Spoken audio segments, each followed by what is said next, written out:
Go.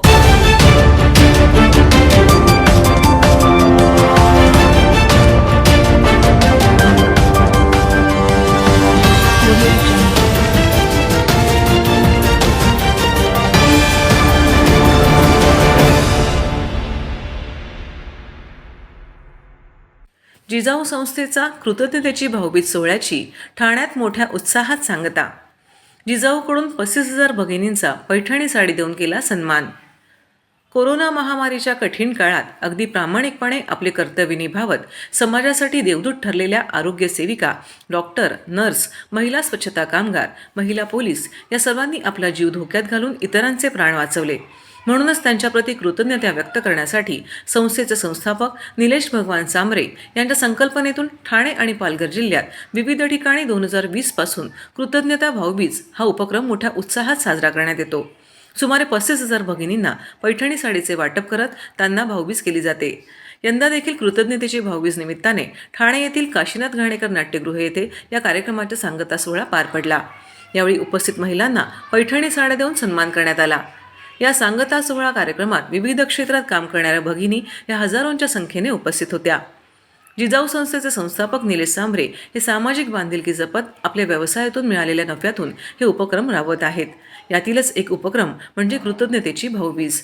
आयोजित कार्यक्रमात जिजाऊचे अध्यक्ष निलेश सांबरे यांच्या मातोश्री भावनादेवी सांबरे, हेमांगीताई पाटील, माजी महापौर मीनाक्षी शिंदे, मोनिकाताई पानवे, धीरज सांबरे, सचिव केदार चव्हाण आदींच्या उपस्थितीत कृतज्ञता भाऊबीज हा सोहळा उत्साहात संपन्न झाला.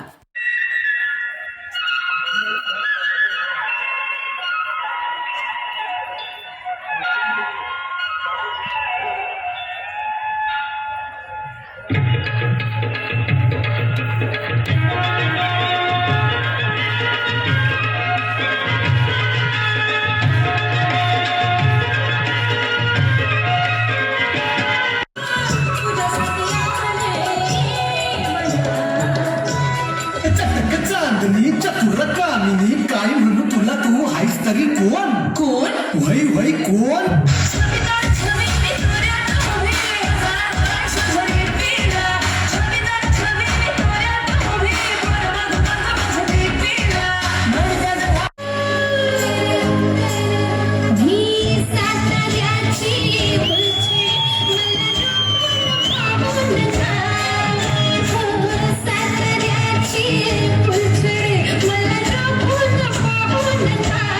कार्यक्रम इथे पाहतोय जिजाऊ शैक्षणिक व सामाजिक संस्थेच्या माध्यमातून कृतज्ञतेची भाऊबीज वर्ष 4थे आणि या वर्षाला छोटी दिदी उत्साही आहे. यायचंय पटकन फास्ट बेटा. प्रथमतः सर्वांना नमस्कार माझा आणि दीपावलीचे लेट काय नाही पण सर्वांना शुभेच्छा. कोविड काळापासून आपण पाहतोय का कोविडच्या काळामध्ये जेव्हा सर्व मोठमोठे लोक, मोठमोठे अधिकारी, फक्त पत्रकार म्हणा, पोलीस, महिला पोलीस, आशाताई आणि नर्सेस, हॉस्पिटलशी कनेक्टेड लोक, इतकीच लोक फक्त समाजामध्ये सेवा करत होते, जागृती करत होते, प्रत्येकाचा जीव वाचवत होते. तेव्हापासूनच आज 4थं वर्ष आहे का समाजातील ज्या सगळ्या आपल्या पोलीस ताई आहेत, नर्सेस ताई आहेत, पत्रकार ताई आहेत, त्यांनाही घरी जाऊन आम्ही भाऊबीज करतो. तर जेणेकरून ज्यांनी स्वतःचं कुटुंब पणाला लावून व एका बाजूला ठेवून आणि समाजाची खरीखुरी सेवा केली, ज्यांच्यामुळे आज समाज शिल्लक दिसतो, त्या सर्वांची कुठे ना कुठे आपण आदर सत्कार केला पाहिजे, त्यांना मान सन्मान दिला पाहिजे. त्या दृष्टीने आज 4थं वर्ष आहे का ठाण्यामध्येही भाऊबीजेचा कार्यक्रम आयोजित करण्यात आलेला आहे. सर्व नागरिकांना आवाहन करण्यात येत आहे की सध्या डासांमार्फत पसरणाऱ्या डेंग्यू या आजाराचा प्रसार रोखण्यासाठी प्रत्येकाने पुढील प्रमाणे कार्यवाही करावी. डेंग्यू आजार एडिस इजिप्ती हा डास चावल्याने होतो. या डासांची पैदास साचलेल्या किंवा साचवलेल्या स्वच्छ पाण्यामध्ये होते. 8 दिवसांपेक्षा जास्त दिवस पाणी उघडे व साचून राहिल्यास त्यात डास अंडी घालतात. अंड्यांच्या अळ्या तयार होऊन पुढे डास तयार होतात. यासाठी आपल्या घरातील पाणी साठे, उदाहरणार्थ बॅरल्स, पिंपे, टाक्या, हौद, रांजणे इत्यादी दर आठवड्याला रिकामे करून घासून पुसून कोरडे करून पुन्हा भरावे. 1 दिवस कोरडा दिवस म्हणून पाळावा. पाणी साठ्यांना घट्ट झाकणे बसवावीत किंवा जुनी साडी, चादर, धोतर यांनी बांधून झाकून ठेवावीत. म्हणजे डास त्यात जाऊन अंडी घालणार नाहीत. घराच्या गच्चीवर, आजूबाजूला, अंगणात कोठेही पाणी साचू देऊ नये. भंगार सामान उघड्यावर टाकू नये. उदाहरणार्थ टायर्स, प्लास्टिक सामान, कुंड्या, टाकाऊ वस्तू इत्यादी. अशा सामानात पावसाचे पाणी साठून त्यात डेंग्यूच्या डासांची पैदास होते. घरातील कूलर्स, फ्रीजच्या पाठीमागील ट्रे हे देखील वेळोवेळी कोरडे करावेत. लक्षात ठेवा, नुसत्या फवारणीने डास घनता कमी होत नाही, तर त्यासाठी डास पैदास ठिकाणे नष्ट करणे ही आपल्या सर्वांची जबाबदारी आहे. कोणताही ताप अंगावर न काढता जवळच्या शासकीय रुग्णालयात मोफत औषधोपचार घ्या. अशा प्रकारे नागरिकांनी सहकार्य केल्यास डेंग्यूचा प्रसार रोखणे सहज शक्य आहे.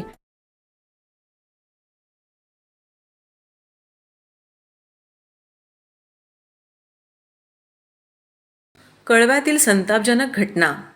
उसने पैशाच्या वसुलीसाठी अल्पवयीन तरुणाला नग्न करून मारहाण, दोघांवर गुन्हा दाखल.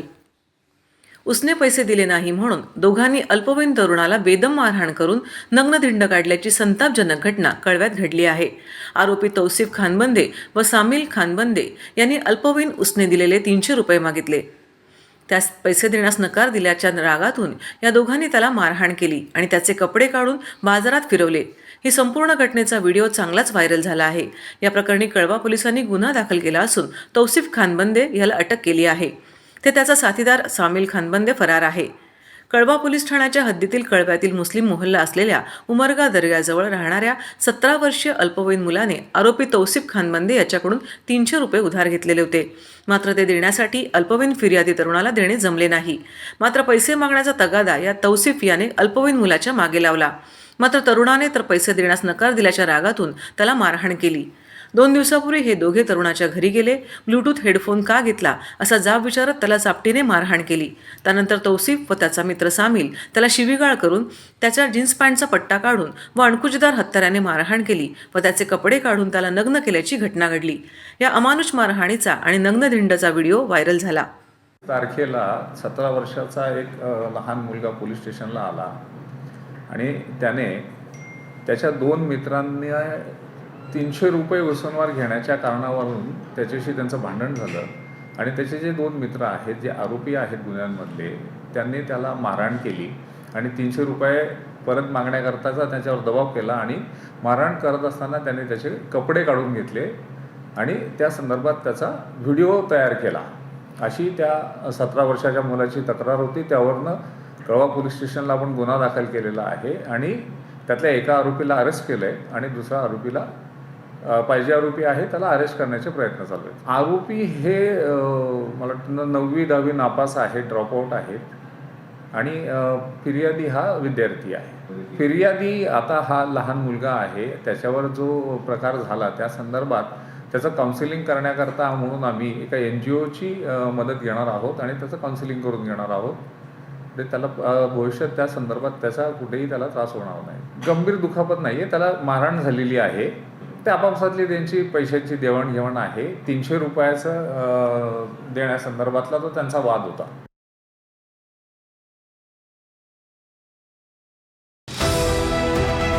TJSB सौर शक्ती कर्ज, गो ग्रीन, करा वीज बिलावर बचत.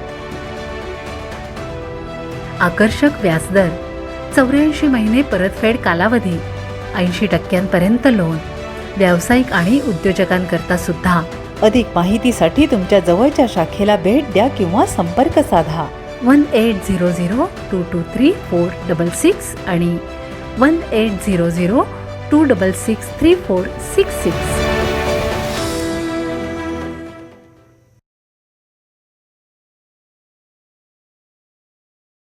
आयटक जनजागरण यात्रा धडकली ठाण्यात. केंद्र सरकारला बदलल्याशिवाय आयटक स्वस्त बसणार नाही. All India trade union congress Maharashtra काउन्सिलच्या वतीने दिनांक 20 नोव्हेंबर कोल्हापूर या यात्रेची सुरुवात झाली असून ही यात्रा रत्नागिरी जिल्ह्यातून रायगड जिल्ह्यात दिनांक 22 नोव्हेंबरला पोहोचली. या यात्रेमध्ये आयटकला संलग्न असलेल्या विविध कामगार संघटनांचे नेते व सभासद सहभागी झाले आहेत. ही यात्रा दिनांक 22 नोव्हेंबरला ठाणे जिल्ह्यात पोहोचली असता ठाणे जिल्हाधिकारी कार्यालयासमोर या यात्रेचं स्वागत करण्यात आले. त्याच ठिकाणी जनजागरण यात्रेची सभा कॉम्रेड श्याम काळे, राज्य सरचिटणीस all India trade union Congress यांच्या अध्यक्षतेखाली पार पडली. जनजागरण यात्रेमध्ये Maharashtra state electricity workers federation, आरोग्य खाते नर्सेस कामगार संघटना, रायगड जिल्हा ग्रामपंचायत कर्मचारी संघटना, इंटक इत्यादी संघटनांचे पदाधिकारी सहभागी झाले होते. या यात्रेमध्ये शेकडोच्या संख्येने कामगार सहभागी झाले होते. सभा समाप्त झाल्यानंतर यात्रा पालघरच्या दिशेने रवाना झाली. की कोल्हापूर ते नागपूर जनजागरण यात्रा all India trade union congress Maharashtra काउन्सिलच्या वतीने आयोजित केलेली आहे.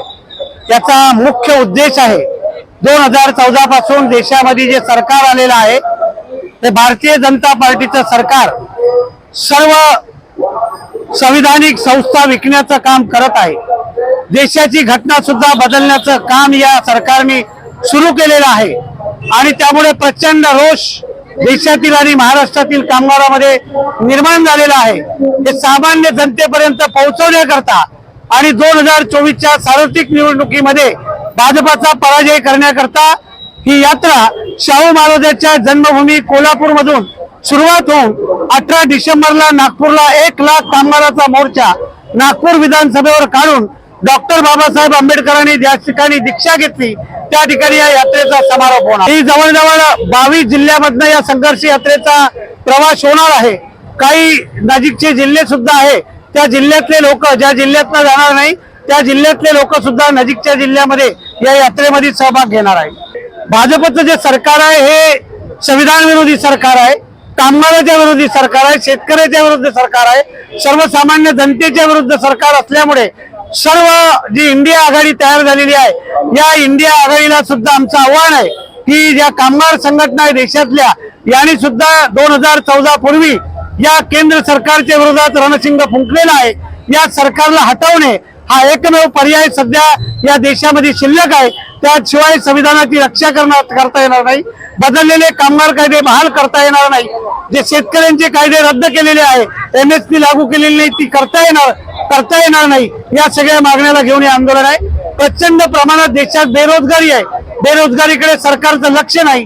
मात्र धर्माच्या नावावरती, जातीच्या नावावरती लोकांचं विभाजन जे सुरू आहे याला आयटक आणि देशातल्या सर्व कामगार संघटनेचा विरोध आहे आणि म्हणून ही सामान्य जनतापर्यंत ही भावना पोहोचवण्याकरता या यात्रेचं आयोजन आहे. पिस्तूल व जिवंत काडतुसांसह आरोपी जेरबंद. चेन स्नॅचिंग व दुचाकी चोरी करण्याचाही छडा. ठाणे गुन्हे शाखा युनिट 1ची कामगिरी. दिवाळीच्या आधी पाचपाकडी सर्व्हिस रोडवर तावडीत सापडलेल्या सुनील रामवरण गोयल उर्फ रंभा उर्फ पप्पी वय 21 वर्षे, राहणार अटाळेगाव, आंबिवली, कल्याण या दुचाकीस्वाराच्या अंगझडतीत एक देशी बनावटीचे पिस्टल व 2 जिवंत काडतुसे हस्तगत केली होती. पोलीस तपासात ते पिस्तल त्याचा आंबिवली येथील मित्र प्रथमेश ढमके उर्फ पिल्या याने तर बुलेट मोटारसायकल सज्जो उर्फ सौजाद मोहम्मद शहा याने दिली असल्याची कबुली दिली होती. त्यानुसार गुन्हे शाखेचे पोलीस उपायुक्त शिवराज पाटील, वरिष्ठ पोलीस निरीक्षक दिलीप पाटील यांच्या मार्गदर्शनाखाली सहाय्यक पोलीस निरीक्षक रुपाली पोळ व पोलीस पथकाने या गुन्ह्याचा समांतर तपास करून खबरी व सीसी फुटेजच्या आधारे प्रथमेश उर्फ पिल्या राहणार भिवपुरी कर्जत याला जळगाव येथून ताब्यात घेतले.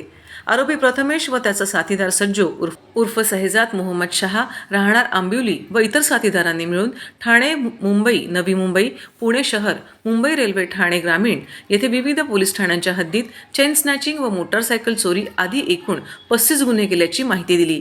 त्यापैकी 17 गुन्ह्यात यापूर्वी अटक असून त्याने जामिनावर सुटल्यानंतर लागलीच एप्रिल 2023 पासून ते आजपोहतो त्याने त्याच्या साथीदारांसह चेन स्नॅचिंग व मोटरसायकल चोरीचे 18 गुन्हे केल्याची कबुली दिली आहे. तपासात 2 बुलेट, 4 दुचाकी आणि 7 सोनसाखळी, चोरीतील दागिने असा 8,51,000चा मुद्देमाल हस्तगत केला आहे. या प्रकरणी ठाणे न्यायालयाने आरोपी सुनील गोयल याला न्यायालयीन कोठडी तर प्रथमेश ढमके याला शनिवारपर्यंत पोलीस कोठडी सुनावली आहे. यामध्ये अजून 2 आरोपी निष्पन्न होण्याची शक्यता असल्याची माहिती रुपाली पोळ यांनी दिली. ज्या काही चेन स्नॅचिंगच्या घटना घडत आहेत या अनुषंगाने आपण या अगोदरही मोठ्या प्रमाणात ठाणे पोलीस आयुक्तालयामध्ये पोलीस स्टेशन स्तरावरती कारवाई करण्यात आलेली आहे, क्राईम ब्रँचच्या स्तरावरती कारवाई करण्यात आलेली आहे. बऱ्याच गुन्ह्यामध्ये आपण मोका लावण्यात आलेला आहे, त्याच्या आरोपी आतमध्ये आहेत. परंतु जे काही बाहेर आरोपी त्याच्यामध्ये जेलमधून येत आहेत किंवा जे काय बाहेर राहिलेले आहेत हे परत चेन स्नॅचिंगचे प्रकार होत आहेत. त्या अनुषंगानंच आपण पोलीस यंत्रणा त्याच्यामध्ये काम करत असताना ज्या काही आपल्याला माहिती मिळते, काही CCTV फुटेज मिळतात, या अनुषंगानं आपण तपास करत असतो आणि याच्यामध्ये CCTVचा निश्चित स्वरूपात मोठ्या प्रमाणात आपल्याला मदत होत आहे, झालेली आहे. आणि याच्यामध्ये ठाणा पोलीस आयुक्तालय असेल, कल्याण डोंबिवली ठाणा महानगरपालिका असेल, कल्याण डोंबिवली महानगरपालिका असेल, भिवंडी महानगरपालिका, अंबरनाथ, बदलापूर या ठिकाणी CCTV मॅक्सिमम कव्हरेज आहे. आणि ज्या ठिकाणी आणखीनही CCTV नाही आहे त्या ठिकाणी सुद्धा आपण CCTV बसवण्याच्या अनुषंगानं महानगरपालिकेला आपण पत्रसुद्धा पत्रव्यवहार केलेला आहे. समक्ष वरिष्ठ अधिकाऱ्यांशी ज्या चर्चा केलेल्या आहेत त्या अनुषंगानं कारवाई होत आहे. आणि या अनुषंगानंच आपल्याला ह्या आता जो गुन्हा आहे त्याच्यामध्ये सुद्धा CCTVच्या फुटेजच्या त्या माहितीमुळेच आपल्याला हा गुन्हा उघडकीस आलेला आहे. सेंट्रल मैदानात धर्मवीर आनंद दिघे दिव्यांग क्रिकेट चषक स्पर्धा उत्साहात सुरू. अपंग संजीवनी नवजीवन कल्याणकारी संस्था व Mumbai cricket association for the disable यांच्या सहकार्याने धर्मवीर आनंद दिघे दिव्यांग क्रिकेट स्पर्धेचे आयोजन ठाण्यात करण्यात आले आहे. आज शुक्रवारी सकाळी 9 वाजता या स्पर्धेचे उद्घाटन करण्यात आले असून याप्रसंगी ठाणे स्पोर्टिंग क्लबचे अध्यक्ष डॉक्टर राजेश मडवी यांची विशेष उपस्थिती होती. येत्या 3 डिसेंबर रोजी जागतिक दिव्यांग दिनानिमित्त शुक्रवार 24 व शनिवार 25 नोव्हेंबर रोजी ठाणे येथील सेंट्रल मैदान येथे हे दिव्यांगांचे राज्यस्तरीय क्रिकेट सामने होत आहेत. या स्पर्धेमध्ये Mumbai cricket association for the disable, Thane cricket and sports association for disabled, Raigad cricket संघ रायगड, निशाग जनखल आवाम कल्याण समिती, मध्य प्रदेश आणि global physically challenge welfare society Nagpur हे संघ सहभागी झाले आहेत. दिव्यांग खेळाडूंच्या या स्पर्धेसाठी ठाणे स्पोर्टिंग क्लबचे अध्यक्ष डॉक्टर राजेश मडवी यांचे मोलाचे सहकार्य लाभल्याचे प्रशिक्षक शशिकांत नाईक यांनी सांगितले. यावेळी खेळाडू मान्यवरही उपस्थित होते. याविषयी अधिक माहिती डॉक्टर राजेश मडवी यांनी दिली. जागतिक दिव्यांग दिन 3 डिसेंबर त्याचं औचित्य साधून अपंग कल्याणकारी संस्था आणि Mumbai cricket association for disable यांच्या संयुक्त विद्यमाने इथे दिव्यांगांची क्रिकेट स्पर्धा सेंट्रल मैदान येथे आयोजित करण्यात आले. धर्मवीर आनंद दिघे साहेब यांच्या नावाने ही टुर्नामेंट आयोजित करण्यात आलेली आहे. मुख्य म्हणजे आमच्या स्पोर्टिंग क्लबतर्फे आपण मैदान त्यांना फ्री ऑफ कॉस्ट दिलेलं आहे. तसेच इकडे शशी सर आहेत, ते त्यांना चांगलं मदत करत आहेत. तर त्यांचं हे पहिलंच वर्ष आहे. मी त्यांना अशी हमी देतो की यानंतर पुढील कित्येक वर्ष ही स्पर्धा चालू राहील तर आमच्यातर्फे हे मैदान त्यांच्यासाठी कायमचं फ्री देण्यात येईल एवढी मी त्यांना हमी देतो.